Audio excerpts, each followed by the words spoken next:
Inshuti bakunzi ba Blessed Family, twongeye kugaruka muri uyu mwanya mwiza w'ibiganiro.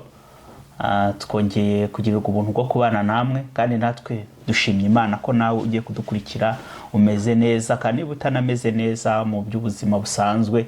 Turakwifuriza amahoro n'amahirwe. Ejo byahinduka, uko biri none ntabwo ariko biguma kugeza n'ejo. Karibu mu kiganiro, bakwibwira abo turi kumwe. Nakoze amazina ni Betty na Emmanuel. Rero nkuko dusanganywe mu biganiro ku bakunzi bacu, muratumenyereye, tubahaye ikaze. Karibu. Reka rero twakire, dutangire n'isengesho. Nakoze reka dusenge.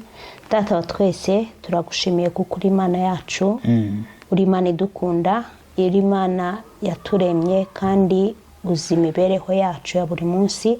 Mwanya nk'uyu rero duteraniye hano online, turi kumwe n'abakunzi bacu ba Blessed Family. Turakwinginze kugira ngo uzubane natwe, byo tugiye kuganira byose tuyoborwe nawe, tuyoborwe n'Umwuka wawe wera, kandi byose bitugirira umumaro. Ibyo tubyizeye kubidukoreye mu izina ry'Umwami wacu Yesu Kristo.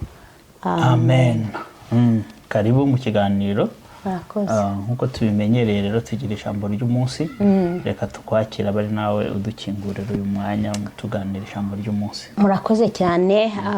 Uyu munsi rero bavandimwe, numva mu mutima shaka yuko twaganira ku ijambo ry'Imana, abo turi bo tugomba uburyo tungana, urubyiruko, abari bo bose tugomba kugaburira ijambo ry'Imana, kuko nicyo Yesu Kristo ajya kujya mu ijuru yasize adusigiye yuko tugomba kuvuga ubutumwa kuva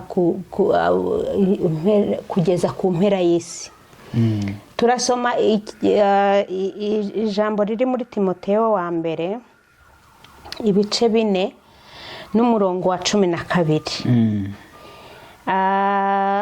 Umurongo wa 12 uravuga ngo ntihakagire uhinyura ubusore bwawe, ahubwo ubikitegererezo cy'abizera ku byo uvuga no ku ngeso zawe no ku rukundo no ku kwizera no ku mutima uboneye. Ngo kugeza aho nzazira ujye ugira umwete wo gusoma no guhugura no kwigisha. Ntukirengagize impano ikurimo, iyo waheshejwe n'ibyahanuwe ubwo warambikwagaho ibiganza by'abakuru. Amen. Ubwo waba uri umusore wari we wese, uko waba ungana ko ariko kose, usoma ijambo ry'Imana ukaryumva neza, ukaryumva neza muri wowe ko ririmo, wakabaye ugenda kurisangiza n'abandi. Ntago wakabaye uryihengekana wenyine, ahubwo ikintu kiba kigusabwa nuko ahubwo uba umwizerwa. Nukuvuga ngo kugira ngo ujye kuvuga iryo jambo ry'Imana nuko wabonetse umwizerwa. Ntugende imbere y'abantu kubabwira ariko mu by'ukuri wowe utari umwizerwa, batakwizera, batakwemera. Yaba mu byo uvuga, niba abantu bakoze kuri umubeshyi, niba abantu bakoze kukora ibyaha runaka, ntabwo ushobora kugenda hariya nyine ngo ugire abantu bwira ngo bakumve. Oya, ahubwo ugomba kuba umwizerwa muri ibyo byose, yaba mu byo uvuga, yaba mu ngeso zawe za buri munsi, yaba no mu kugira umutima uboneye. Amen. Ibyo ngibyo nibyo Pawulo yahuguriraga abantu. Naho ubundi ntubasha kuvuga ngo wowe uri mutoya mu by'agakiza, mu by'iki, ngo ntushobora kuvuga ijambo ry'Imana. Niba wowe wumva yuko warakiriye Yesu Kristo nk'umwami wawe n'umukiza wawe, ntukigaye ngo uri mutoya. Oya, wagenda ukabwiriza n'abakuru bakavuga.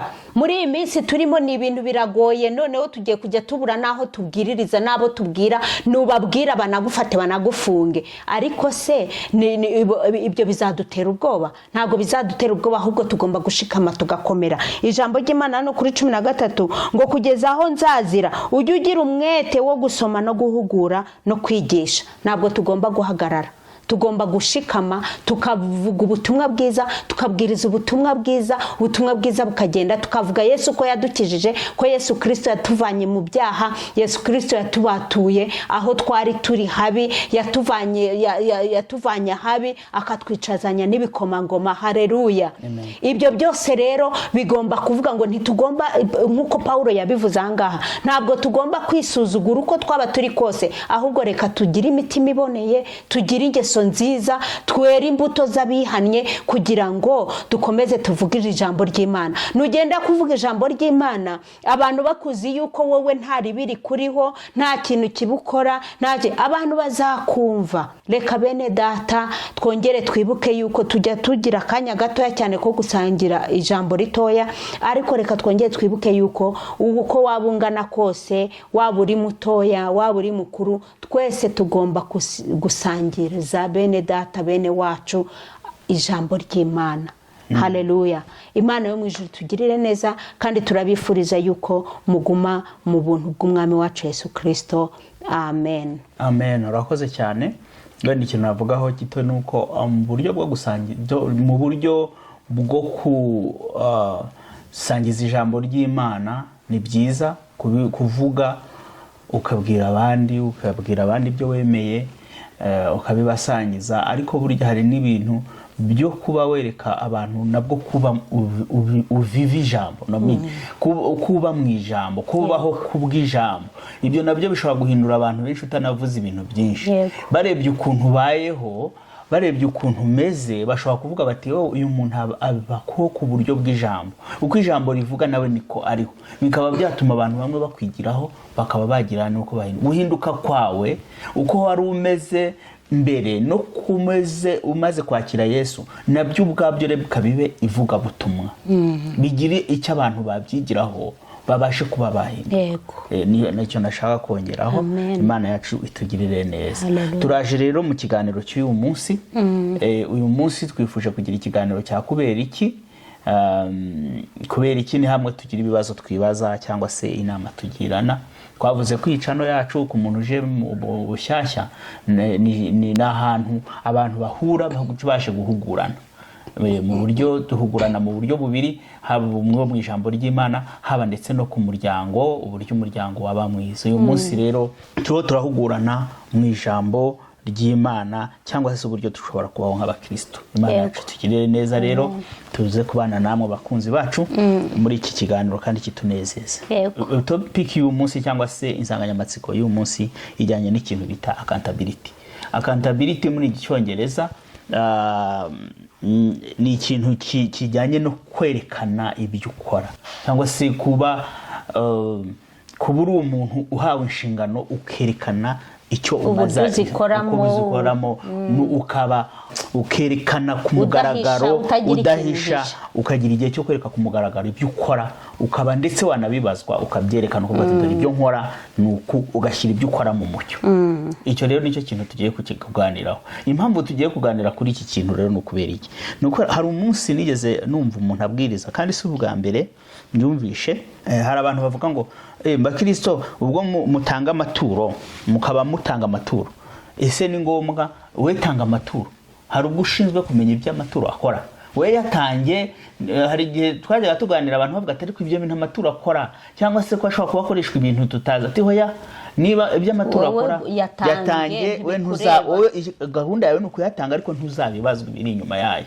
Ukwibaza okay, none uwo muntu uyoboye akaba ayoboye ibintu by'Imana, udashaka ko abazwa ibyo akora, nkumva ngewe uko ubwenge bwanjye bumpa nuko nsoma Bibiliya, nkumva harimo ikibazo. Kandi bikashaka kunyereka ko umukristo muri icyo gihe nakwibaza, ese umukristo azagira uruhare mu bimukorerwa? Niba adashobora kumenya, kuko ibikorwa byose bikorwa n'amafaranga. Kandi mu by'ukuri cace ariko amafaranga cyangwa se urusengero rubikura mu maturo mu bamambure. Burya kuko uyu turemeranya yuko uyu ni umuryango w'abantu bari hamwe.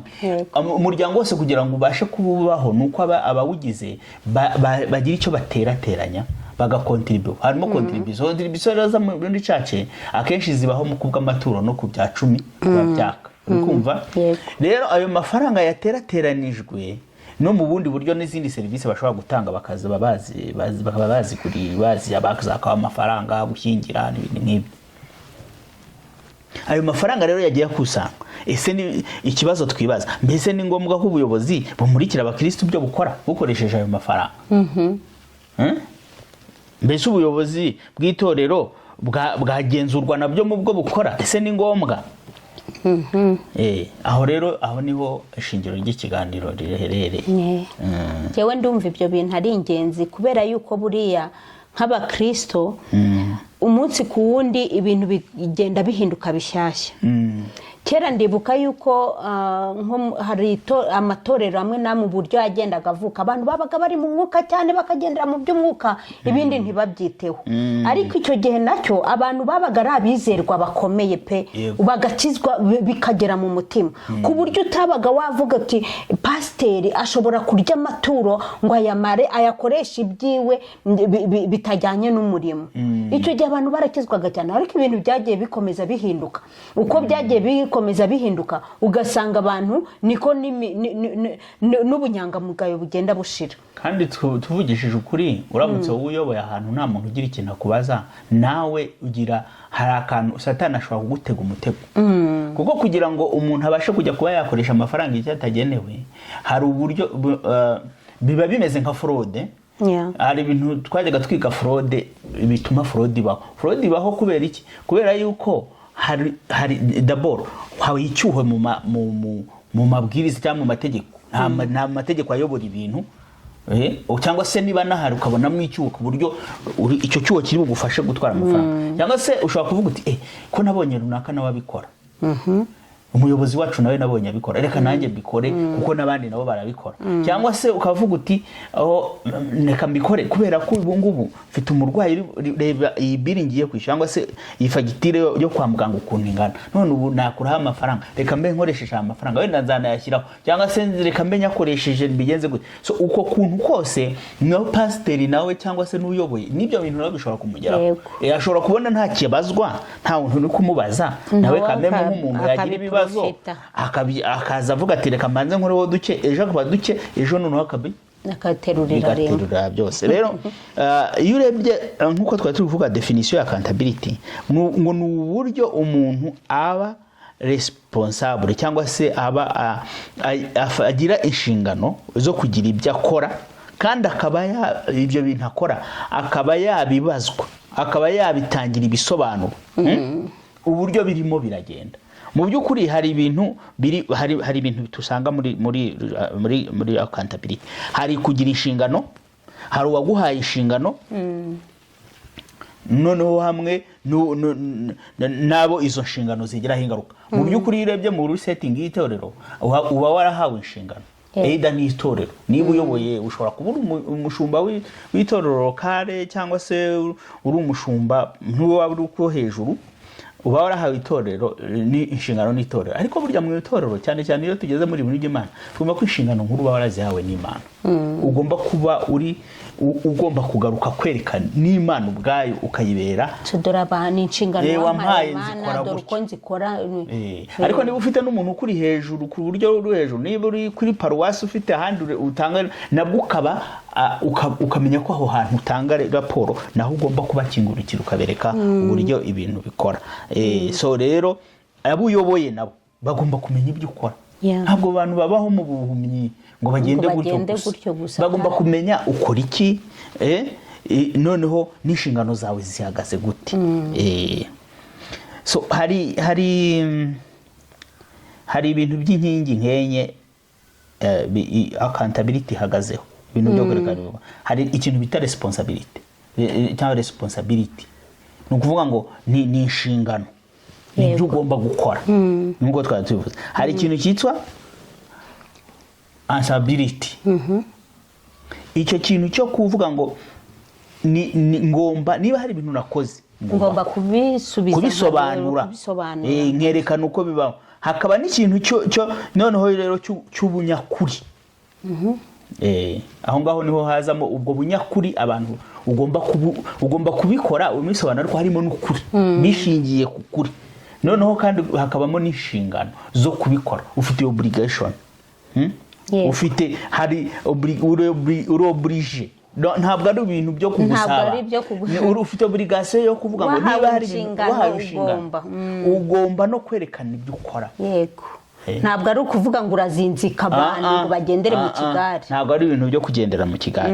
Hari igihe kera hari akantu ubwo mba nibutse, kera twigeze ku bantu batuzana ahantu, ntabwo ushaka kuvuga ibintu byinshi, ariko twari twicaye bakatuzanira bishi aho twasengeraga, bakatubwira twaje no kujya tubabara siko ko muza kutubwira ibintu buri gihe ibintu bije ko tutanabona n'ibyo mukora, ko nta na bije tubona, nta bije ya paruwasi, nta bije yaho tusengera, bimeze bite? Bakatuzanira bije ariko ntituzamenye ngo iyo uzanye bije burya ukazana imibare y'ibintu uzakora, ariko biba bigendera no kubyo wakoze umwaka ushize, n'ibyo wakoze umwaka ushize, wabaze ibyo umwaka ushize ugasanga n'izo data ntibazigira. Ahari wenda bari bumenyi bukeya nibiki, ariko niyo waba ufite ubumenyi muke, ufite abantu bafite ubumenyi bitabaza, ariko usanga iyo ibintu bidafite aho bihagaze ugasanga nta mubare ugira, ntawumenya uburyo amafaranga agenda, nta n'umenya uko yinjira, none ibyo bintu wazamenya uko bigenda bite? Ni ibintu by'akavuyo gusa, ni ibintu by'akavuyo. Ejo mukaba mwakorana projet mukabura n'amafaranga y'sponsoriza kandi mwitwa ngo muratura buri munsi buri munsi. Oya, birasekeje ukuntu mutura buri munsi mutanga n'amafaranga, umuntu ejo akazakubwira ati oya ya mafaranga twara yagemuye, ahubwo mwebwe nimuteranye muzamu nta mafaranga. Ibyo bintu kibaza birababaje, bigenda biti? None muzamu muratura buri munsi, amafaranga araturwa buri munsi, bakongera bati mwegerane mushaka amafaranga y'umuzamu, ukibaza none ya yandi yagiye ntabwo bashobora kugusobanurira, ntabwo bashobora kubwira bati amafaranga akora gute. Ubajije cyane ati hoya nta muntu ubaza ibi bintu, baza amafaranga ukora uko akora gute.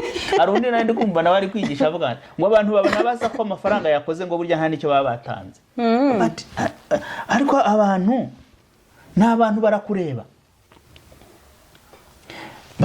baribaza bati ibyo bintu bimeze bite.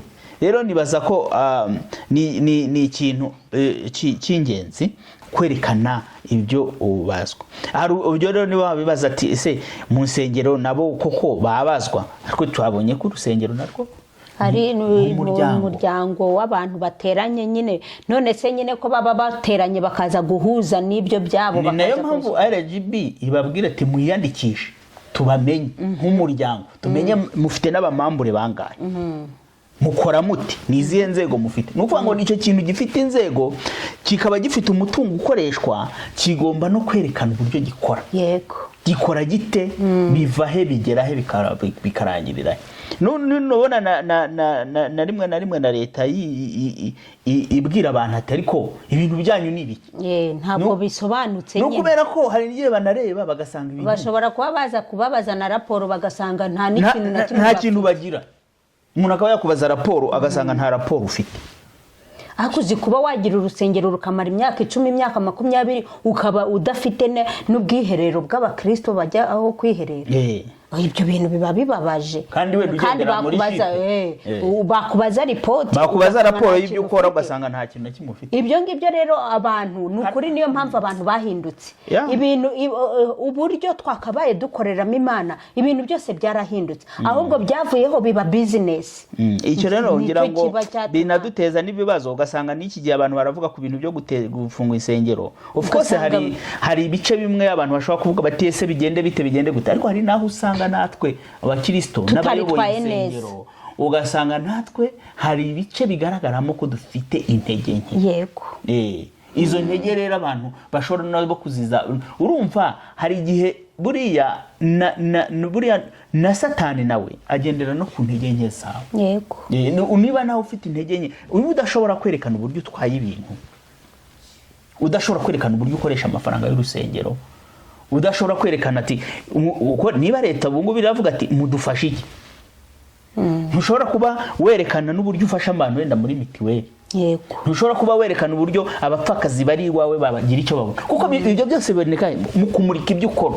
Biboneka muri bije, twatanze bije y'aba bantu, hari iki gikorwa cyakozwe aya matariki aya n'aya, muri raporo biragaragara.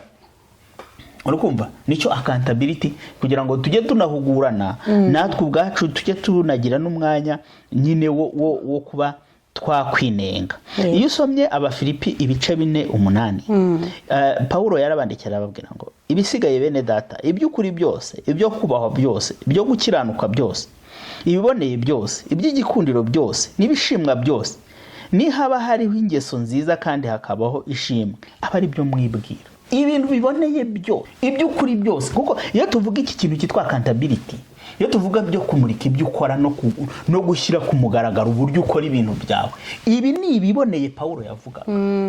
Ni gute none ibi biboneye bishobora kuba mu bukirisitu ntibiba ahandi hantu nako bishobora kuba hanze leta ikabyaka abayikorera ikigo runaka kikabwira umuntu ati twaguhaye ibintu ariko dushaka accountability, dushaka kutwereka ibyo ukora, dushaka kwereka abagenerwa bikorwa bawe uko buri kibafasha iki.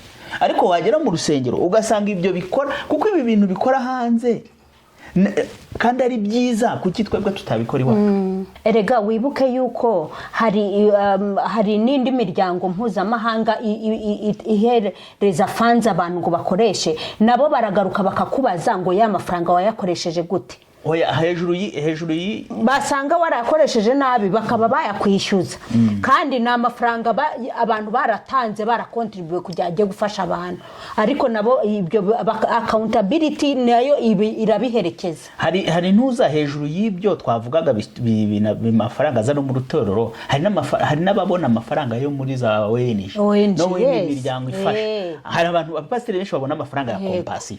Ni gute uzabona amafaranga ya compassion ntugire raporo? None ntiwerekana ibikorwa, ntiwereka abantu ufasha, ntiwerekana aho wabavanye, ntiwerekana aho bashyira. Ahubwo usanga aho kugira ngo abana bafashwe ahubwo hafashwa abapasiteri, hafashwa abadiyakoni abo batangiye kujera ibyo bintu akaba reba abantu, reba umuntu urya imfubyi. That's so sad. Ese uwo muntu najya kurebwa kurya imfubyi mu by'ukuri akajya kuburanishwa n'uwo mu murenge cyangwa akajya kuburanishwa n'uwo mu rukiko, ni hehe twebwe nk'abakristo tuvuga ko twakagombye kubura umuri rw'isi ahubwo ko urumuri ruri kuva aho twakabona umwijima aho twita ko ari ahisi niho hari kutumurikira agatoroshi ko kubona, ariko turajyayo nibaze. Ibyo bintu rero birababaje kubona yuko abantu bashobora gukora ibintu Imana yo mu ijuru iri ahirengeye ibiri kureba mu mitima yacu. No kuvuga ngo ngewe singaye leta igaruka ikaza kuko ibireberera abaturage yararebye yaragenzuye yarafashe umwanya bakagenzura bagasanga ibyo bintu nta kintu bimariye abaturage, ahubwo hari agatsiko runaka k'abantu ibyo bintu kari gupfinyangaza abandi. Ugasanga rero niho ibibazo bibereye. None si yo Mana yo mu ijuru twitwa ngo turakorera twarangiza tukaba turi gusakuza ngo insengero barazifunze kubera yuko ntabwo twabaye abizerwa ngo dukore umurimo w'Imana uko twagombaga kuwukora. Tujye dukoma urusyo dukomere ingasi. Nibyo leta mu gufunga insengero hari uko nyine nayo abagiye batanga amakomantere twagiye tubumva ababasha kuhatwe nta nubwo tuhari wenda ngo tumenye ngo ibintu bimwe kugenda gutya na gutya. Mu by'ukuri hari uburyo buri systematique bashobora gufasha abantu urusengero rusanzwe rukora rufite gahunda, niba hari ibyo rusabwa bakarufasha, leta ikarubashyiriraho gahunda yo kubafasha kuzuza ibyo bagomba kuzuza kugira ngo babashe kuba bakora nabo badahungabanye, abakristo badahungabanye, kandi leta nayo ikabafasha mu kuba. Ariko tugaruke no hino dukome urusyo dukome n'ingasire. Ni gute tuzahora mu mateshwa mu mafuti leta ari idukiranura none akaba ari ihagarara hamwe, ariko twitwa ko ahubwo ari twe twakagombye gufasha leta kugira ngo igire ibyigeraho n'abantu babe bazima, ahubwo twebwe tukaba ari twe turi umutwaro leta yiri gukemura ibibazo biri kubera mu matorero. Ugasanga ngaho amatiku ngaho nibande barwanya nibande ejo ukumva ibintu abapasiteri ngo bari gusambana n'abagore babandi, ugasanga ibintu nk'ibyo byakabaye kuko ari ibintu biza ku mbuga nkoranyambaga muri iyi minsi koko. Urumva byongerera ubukana na ya gahunda n'uwari wumva ari buvuga ati yenda amadini reka tuyafashe yakumva hiyongereyemo ibindi nawe akavuga ati aba bantu ntabwo bazi ibyo barimo, ntabwo bazi ibyo barimo. Urumva rero hari abantu bamwe mu Kinyarwanda nabo bavuga ngo umukobwa bumwe agatukisha bose. Ugasanga nyamara hariho abantu bariho kwicira abandi bariho basenga, abandi bariho basaba Imana, bariho bavuga ngo Mana dufashe dutabarira igihugu gira gutya. Ugasanga hariho biciye abandi. ugasanga baravuze ati bagiye gukuraho abantu bakuyeho na babandi bisengeraga by'ukuri atari ukubeshya. Yes. Tugarutse rero mu byo twari turi guhugurana, ibihame rya accountability cyangwa se kubazwa ibyo ukora ni ngombwa cyane no mu nsengero, kubera yuko number 1 iyo tugebye iri ni ihame rya Bibiliya. Yego. Kubera mu ntangiriro, iyo turebye ibice bitatu mu ntangiriro, umuntu yabashijwe ibyo yakoze muri Edeni. Yamaze gucumura, Imana yaramaze urihe? Byagenze bite? Kubera ko hari ibyo yarihawe responsibility. Accountability kugenzura, yaje kugenzura. Ije kugenzura isanga umuntu yihishe. Isanga byagenze gute? Ntiyamusanga aho yari yamushize. Byagenze gute? Kuko baza ikibazo ngo byagenze gute? Isobanura na accountability. Byagenze gute? Ese bimeze bite? Ndetse iyo utujuje inshingano cyangwa ibyo wasabwaga habaho ugomba kugira n'ibihano. Yes, Imana yaramuhanye none ibi byose turi gufesinga umunsi wa none byaturutse uwo munsi. Basanze niba wahawe amafaranga yo kujera, niba hari ufite compassion, ukaba bari amafaranga y'ipfubye n'abapfakazi, mu by'ukuri ntago nibaza hari nk'abapasiteri nagiye numva bikanamuhama akagumba kanayobora n'urusengero. Kibaza iyi responsibility umuntu bigenda gute? Nta nahawe n'igihano, nta nahagaritswe n'imana n'ukwezi kumwe. Ngewe rwose ntakubeshye urusengero kurujyamo byangora. Si ukuvuga yuko pasiteri atakora icyaha, ariko ni ukuvuga ngo aragikora nawe ahanwe urugero ku bandi. Ariko niba nakoze icyaha, no Bibiliya itwereka yuko ntabwo Imana ishobora kuguhana, Imana ishobora kukugira imbabazi, ariko ikagushyiraho n'igihano. Reka turebe Dawidi mu gihe cya Uriya, uzi ko igihe ari kugenda hejuru yabonye umugore wa Uriya akamwifuza. Iyo ni histoire iri mu abasoma igitabo cya Samuel cya 2 mu bice nibaza ko ari 12 bazagenda bagashaka iyo nkuru. Yifuza umugore wa Uriya, ageza naho amusambanya, agera naho yicishije Uriya kugira sibanganye ibimenyetso. Byose arabikora. Noneho umuhanuzi w'Imana aramugeraho, aramubaza ati se Dawidi, ibintu wakoze ni ibiki? Nawe Dawidi uko yaje amubwira mu migani, amubwira umuntu watwaye agatungo k'umukene n'ibiki akagakoresha ubukwe bwe, aravuga ati wakwiye gupfa. Undi aramubwira ati uwo ni wowe. Ariko icyo nshaka kuvuga ni iki, yabaye accountable, mbese yagombye kubazwa nawe ibyo yakoze, ndetse abiherwa n'igihano. Imana iramubwira ngo inkota ntizava mu rugo iwawe. Mu by'ukuri ntiyavanyweho ubwami, ariko yahawe igihano, ndetse biranandikwa, abantu banabyigiraho bibarenga. None niba uri umupasiteri ukaba n'ibyo abantu bakoresheje ubirya. Ejo bundi numvishije inkuru, umupasiteri yagurishije urusengero. Yagurishije ibaze kugira ngo umuntu agurishe urusengero, no kuvuga ngo ibyo bintu biba bikoze bafite n'ikibazo. Turaza kujya kuhagera n'ubu buryo bw'imiyoborere, ko accountability hari ibintu bishyigikira n'imiyoborere irimo, turabigeraho mu kanya, ndabigarukaho kuri icyo kintu narangiye kuvuga. Rero sorry, abantu batwihanganira twagize ikibazo cy'inkorora. Accountability ikindi izamura ikintu cyitwa transparency. Nukuvuga ngo izamurira ikintu bita gukorera mu mucyo. Niba bizamura gukorera mu mucyo mu nzego za leta, mu nzego zigenga, kuki mu rusengero ho tutazamura transparency? Kuko niba bizamura transparency, niyo mpamvu tutabikora. Turi kumvikana? Yego. Ni yihe mpamvu tutabikora twebwe turabana? Kuko nitwe twakagombye kuba dushyigikiye transparency kurusha n'abandi. Yego. Iyo usomye Abakorinto ba 2:8 umurongo wa 21 haranditse ngo dushaka gukora ibyiza, dushaka gukora ibyiza uretse imbere y'umwami wacu gusa, ahubwo n'imbere y'abantu. Nubwo tugomba kuba transparent, ibyo tugomba gukora bigomba kugaragara neza imbere y'Imana n'imbere y'abantu. Nukaze kumbwira ngo ibyo ntibikureba ngo ngenzi ikiranwa n'Imana yawe, hoya nanjye tubana ngomba kumenya. Ariko icyo kintu kiba gituma uvuga yuko utashaka kubishyira hanze, nicyo kiba cyo gutemanga, harimo umwijima. Kuko niba nta kintu wishinja, bishyire hari abantu babwira uti ngewe muri uku kwezi twakiriye miliyoni, dukoreshamo ABC, dukwarishemo umuzamu, turihamo abakora isuku, turihamo gutyo duhembamo abakozi gutyo, hasigaye aya nayo sorry, none gukora ibyo bintu ni ibintu binaniranye. Impamvu uba ushidikanya yuko ati ukabwira umuntu ati ntukurikire biriya ni uko uba uzi ko hari ibintu bitagenda neza, urazana hariya abantu bagatangira kukubaza ibibazo bitandukanye byinshi. Kuko nyuma ya transparency, accountability izamura ikintu bita integrity, ubunyangamugayo. N'ubunyangamugayo nabwo tububure. Ese nitwe twakora ibintu bitagirimo ubunyangamugayo? Ibyo wari uri kuvuga byo kuvuga ati amafaranga yinjiye, niba ari amafaranga yinjiye muri uku kwezi nangaye, nyamuse no muri uyu mwaka twakoze bishi cyangwa se muri uku kwezi bikorwa nibi. Ibintu rero by'ubunyangamugayo ntabwo bashaka ko nuba uri na pastor uyobora urusengero wakagombye kuba hazwi ngo uhembwa amafaranga angahe. Ntabwo ari ukuza gukoramo, ntabwo ari ngo nuko ari urusengero rwawe. No. Twebwe twise n'ibintu bya business, uretse no mu rusengero rwawe na business yawe ntabwo ukoramo ngo uzukoremo ko wiboneye.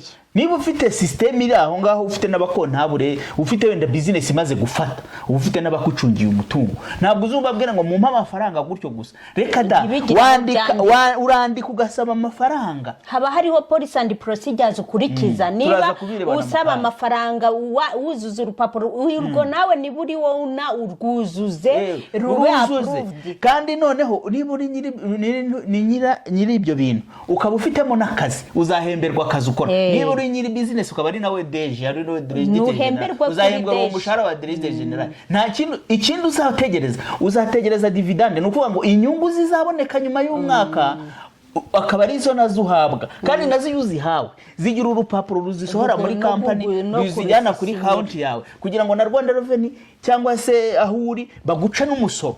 Ntago ari ibintu byo kuza gutya ngo uterure ngo kuko ngo hani wanjye ngo uterure. Oya, ntago ari uko bikora. Wenda ibwo mu business dutoya ni bucuruza iki kuko nta muntu uri accountable yarya nkuko ugomba kuyarya. Ariko iyo bimaze kuba business ifashe, igomba kuba ifite umurongo yitabugize na yirahomba. Yego. Kuko ntumenye uko ibintu byinjira, ntumenye uko bisohoka.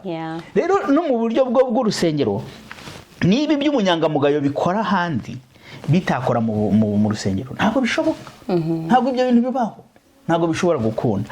Ikindi accountability ituma ibintu bya conflict cyangwa se amakimbirane agabanuka. Kubera iki? Iyo ibintu biri ku karubanda transparent bigaragara ibyo ukora kandi ukabikorana mu bunyangamugayo, wubaha amabwiriza n'amategeko, none conflict zava ntazo vraiment. Ahantu zishobora kuva kubera yuko ibintu byose bibabi buri muntu wese mbese uri nk'urwandiko rusomwa na bose. Nta ukeneye kuvuga ibisobanuro, kubisobanuro birigaragaza. Uyo werekana amaraporo yawe y'ibyo wakoze, ni uko ibintu umuntu ashobora kugera iwe akamenya ngo iki gihe dukora gutya, dore ibintu byagenze gutya. Niba ari inyubako ziri gukora gutya, amafaranga yinjira kuri iyi nyubako dore ameze gutya, asohoka gutya, biragenda gutya. Ibyo ntago ari ibintu twakagombye kuba tubura. Kuba transparency yiyongera, integrity kuba bigabanya conflict cyangwa se amakimbirane. Ibyo ni ibintu byakagombye kuba bigaragara no mu nsengero zacu. Usanga abantu bari kurwana bapfa ibintu utamenye ibyo ari byo, ngo abantu ngo barwanye mu rusengero. Kubera bararwana kubera iki? Nta accountability, ntago berekana ibyo bakora. Bararwana kuko uyu nguyu abari gushyigikira uyu wariye kuko basangiyeho, uyu ntibamuhaye kandi ni uri kubaza ibibazo, gasanga bafashe n'intebe bari gukubitana mu nsengero. Hano dukunda kubibona hano hirya no hino. Ariko ibi birashoboka ko byarwanwa bigashoboka. Reka rero duhugurane twerekana ni ibintu bituma accountability ishoboka. Ni ukugira ngo ubazwe ibyo ukora ubyerekane ubisobanure. Harimo ibintu nka bitatu by'ingenzi tugiye kuvuga kugira ngo umuntu unayoboye itorero anarebe yisuzume. Icya mbere cy'ingenzi ni ubuyobozi bufite icyerekezo, kuko ubuyobozi budahari ni accountability ntishoboka. Urumva ahantu hose hateraniye abantu abagomba kubamo ubuyobozi. Harimo inzego bagomba gushyiraho zihagarariye ibikorwa aho ngaho bitandukanye. Nibaza ko na RGB izo nzego iba yazibatse muri sa stati. Izo nzego nizikore rero, nizikore ibyo zigomba gukora. Nibaza ko mu nzego z'ingenzi hari inzego ziyobora cyangwa se nka conseil administrative cyangwa se board of directors niba ariko babyita, cyangwa se board of trustees. Urumva abo bantu bagize board cyangwa se bagize conseil d'administration baterana bagatanga icyerekezo cy'urusengero. Uri kumva? Kuko ndashaka kuvuga ibintu, ari insengero zifite uburyo bukoze mu Rwanda, ibyo nshobora kumenya mu buryo nka butatu. Hari insengero zifite zihagarariwe ku rwego rw'isi, nuko ngizo zifite structure, zifite uburyo zubatse bwamaze kubihame, rimwe na rimwe ntabwo ushanga bujegajega. Yego, bo bafite bafite n'amategeko. Iyo ufashe Kiliziya Gatolika ifite n'ibyo biti itegeko, ifite amategeko akomeye n'uburyo umuntu ahanwa. Niba umuntu agiye kuba padiri, bareba amategeko, bareba uko ibintu bigenda, procedure. Kuba padiri bisaba iki, iyo mihango. Niba unasabye kuvamo, uzakurikiza no kuvamo. Yego, urumva? Niba babonye amaturo, baravuga ngo amaturo yabonetse akora gutya, azagenda gutya, biranditse n'ibintu byabo biri kiriya. Ntabwo bajya babirwanira padiri warwanye n'undi koko. Oya, warwanye n'undi kubera amaturo, wenda bazarwanira ibindi, ariko ntuzabona umupadiri warwanye n'undi ngo barapfa amaturo. Kandi burya nta nubwo bahatira abantu gutanga amaturo ku gahato, nk'uko ahandi mu barokore babijya babigenda. Ntabwo bahatira abantu gutura 100%. Umuntu atura bitewe n'umutima, gusa nabo abantu bagomba gutura, kuko gutura bibamo umugisha. Twarabyigishije, twagiye tubivugaho. Bagomba gufasha, kandi nabo basigaye batakidependa ku bazungu cyane. Ngira ngo itorero, ngira ngo Kiliziya ubu ngubu hari nka Kiliziya zagiye zubakwa nziza mu gihugu, abaturage cyangwa se abakristo bagiramo uruhare, bagakontribuye. Ni imigisha abantu bari kumenya kugenda bakorera, kuko gutanga bitanga umugisha. Rero icyo twari tuvuze nka Gatolika, uko strictly ntuzasanga abantu amaturo, ibintu byabo biri ku murongo, biri straight, bifite ukuntu byubatse, bifite n'inzego zibareberera. Naho abakristo wenda badashobora kuza ngo paruwasi, ariko bajyaga batangaza amafaranga yatuwe ubushize. Wenda icyo nibuka najyaga njyewe, bakavuga ngo paruwasi ubushize amaturo yabaye ayangaya nibi bakabivuga. So mu buryo bawumva harimo accountability. Wenda icyo ntaramenya n'uburyo bashobora kugaruka abantu bakaba bamenya raporo za diocese cyangwa se za paruwasi. Sinago nzi ko bikora, ariko kugira ngo abaturage bamenye cyangwa se abakristo bamenye uburyo bikora. Ariko icyo nzi cyo bafite strictly datuma bashobora kurwana, cyangwa ngo usanga mwakavuyo. Hari n'andi matorero rero nayo yo mu kindi cyiciro, nayo agarukira ku rwego rw'igihugu hano icyacu, adatanga za raporo cyane hanze ngo usange mbese ubuzima gatozi bugarukira hano ku gihugu cyane. Nk'urugero nka ADEPR twayitangaho urugero, usanga nayo mu gihe cyagiye kibaho kugira amategeko n'ubuyobozi buhamye byaragiye bigira ibintu by'ibibazo. N'ubu ngubu kibona ko bakirashasha kurwana no gukirana no gukira ibintu ku murongo. Habayeho kuba abantu bayoborwa cyane mbere n'ukumva ko n'umwuka, ariko ibintu bindi by'isi batabyitayeho, ariko baza gusanga nabyo bikeneye, kuko ntabwo wavuga yuko uyoboye gusa n'umwuka, ariko kandi isi nayo uri mu isi. Iby'isi nabyo bigomba kuza kugira ngo bifatanye bitume ubwo buyobozi buriho burakora buba strong. Ikindi gice cya gatatu ni igice nacyo cy'amadini yo mu gihugu, ariko ameze nk'aho ashingiye ku muntu. Aho ngaho uzajya kuhasengera, siniwe mvuga amazina y'abantu, uzavuga ngo kwa runaka, urumva iryo zina niryo torero.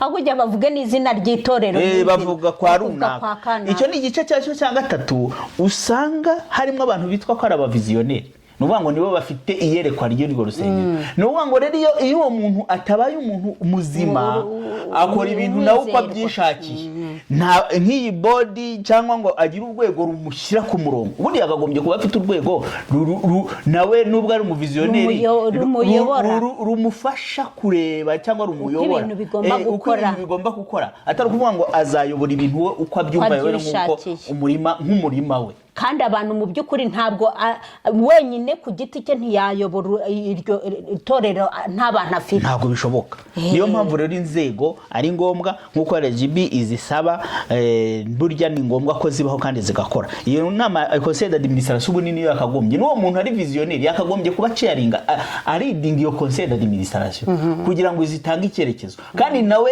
aramutse atannye akava mu murongo w'ibyizerwa nk'uko byari biri, iyo nama ikaba ifite uburenganzira bwo kuba yamubwira security hoya nubwo byitirirwa ko hari iwawe bavuga ngo ariko turumva ushobora kuba nawe wahagarara kubera iki ntukiri muri ya mahame twumvikanye kuva nubwo uri visionnaire ariko ukaba ufite amahame tumvikanyeho n'abantu ushobora guhagarikwa ushobora kugira uburyo nawe izo nzego zigukebura sino zitagukebuye ushobora gusanga wabyuzinga power noneho inzego muri izo nzego hari inzego zishyira mu bikorwa executive n'ubu abandi bakora imirimo ya buri munsi abo rero haba harimo abayobozi b'itorero ari bo bagaragara buri munsi mu bikorwa mu gukora ibi mu gushyiraho ibi gutangiza ibi abo ngabo biterwa nuko itorero ryubatse ariko abo ngabo bagomba kuba ari abantu tuvuze nko mu itorero rya DPR nk'abavuga ngo representant legale usanga ari uri gukora ibintu bya buri munsi abo bitango bari muri biro muri kumva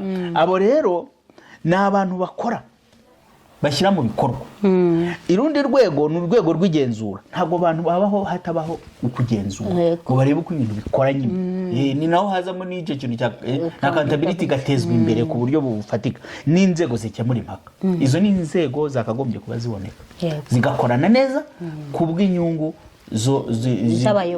z'abayoboke b'itorero n'umurimo kugira ngo ubashe kugenda neza ikindi kintu cya kabiri uvuye ku nzego wagikomojeho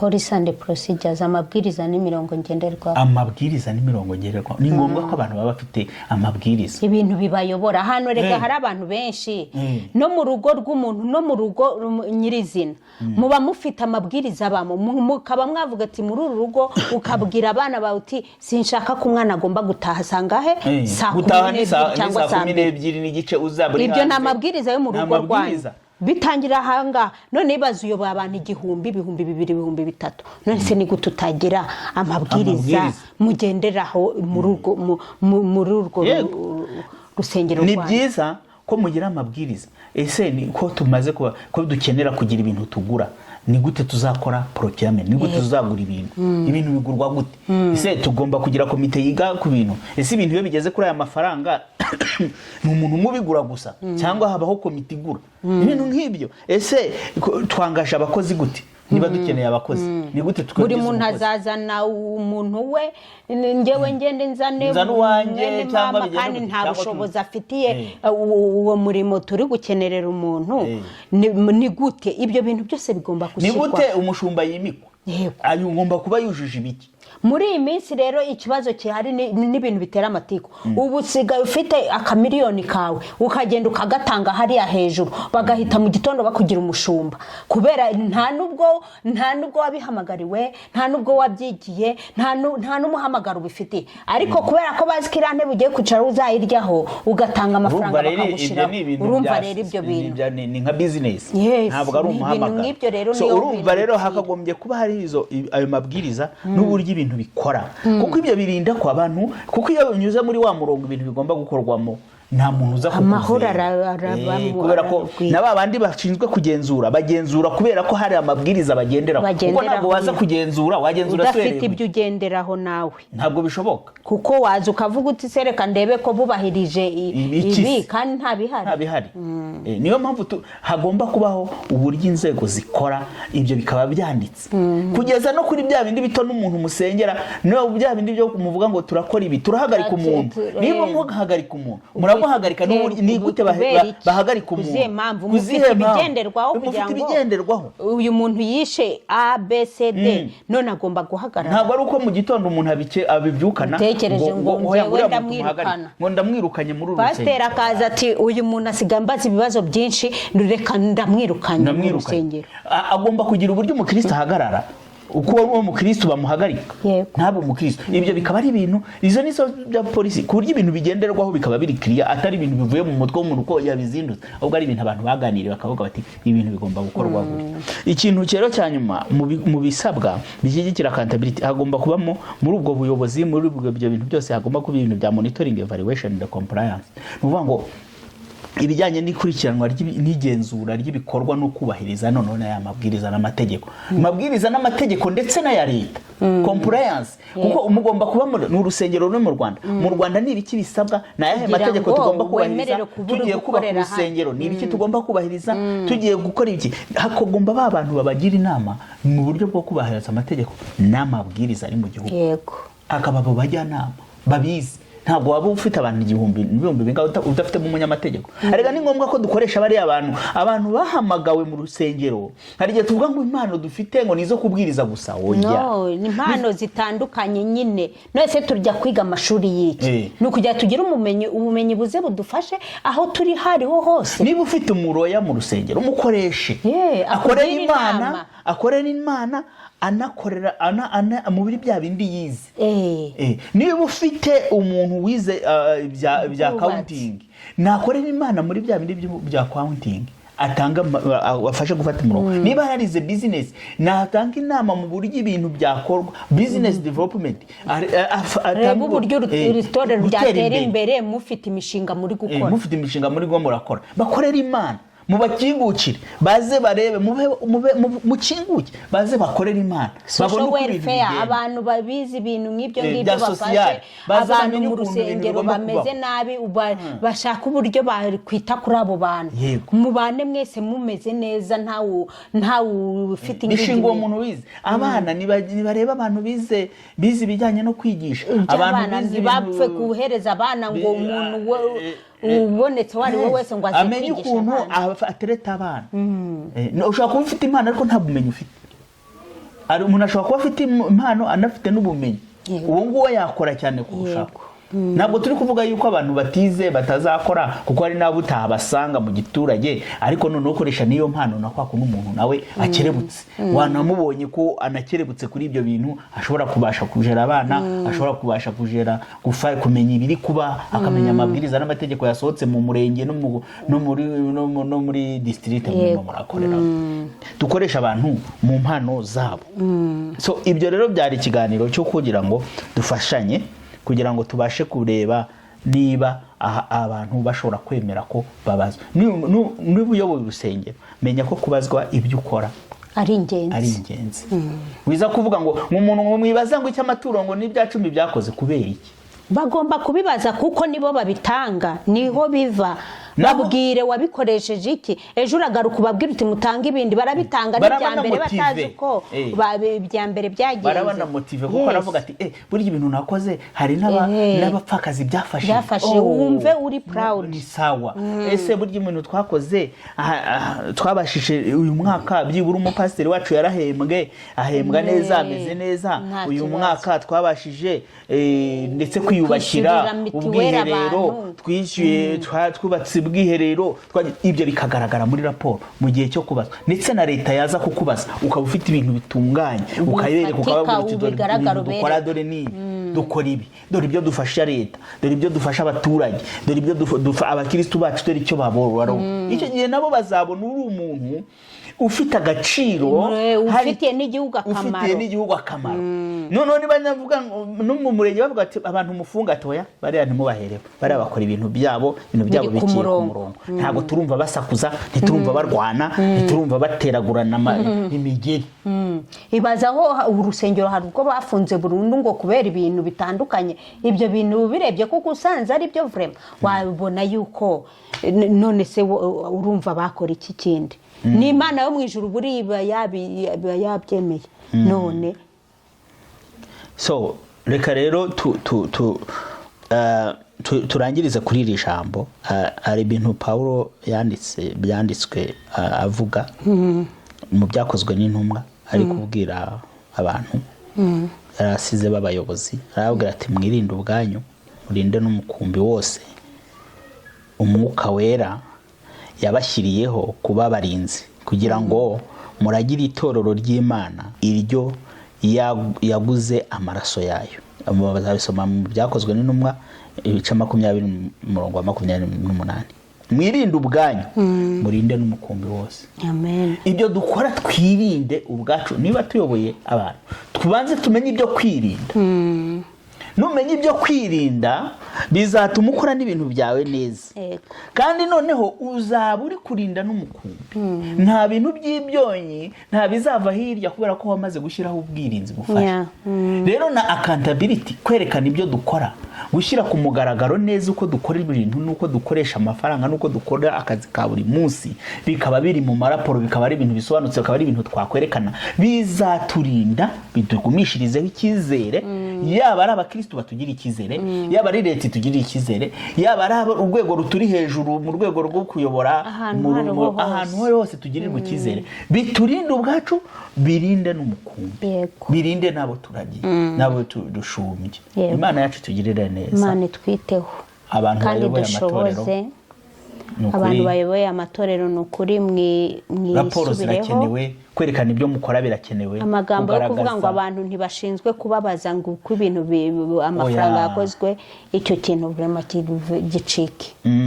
Abantu bamenye ko hari ibyo bagomba kubazwa igihe bafite inshingano, kandi Imana yo mu ijuru idushoboze, kandi Imana ibashoboze, kandi n'ukuri itugirire neza twese. Umurimo gume wunguke, utere imbere, nicyo twifuza. Imana yacu bagirire neza. Naho ubutaha, bye bye, shalom shalom shalom.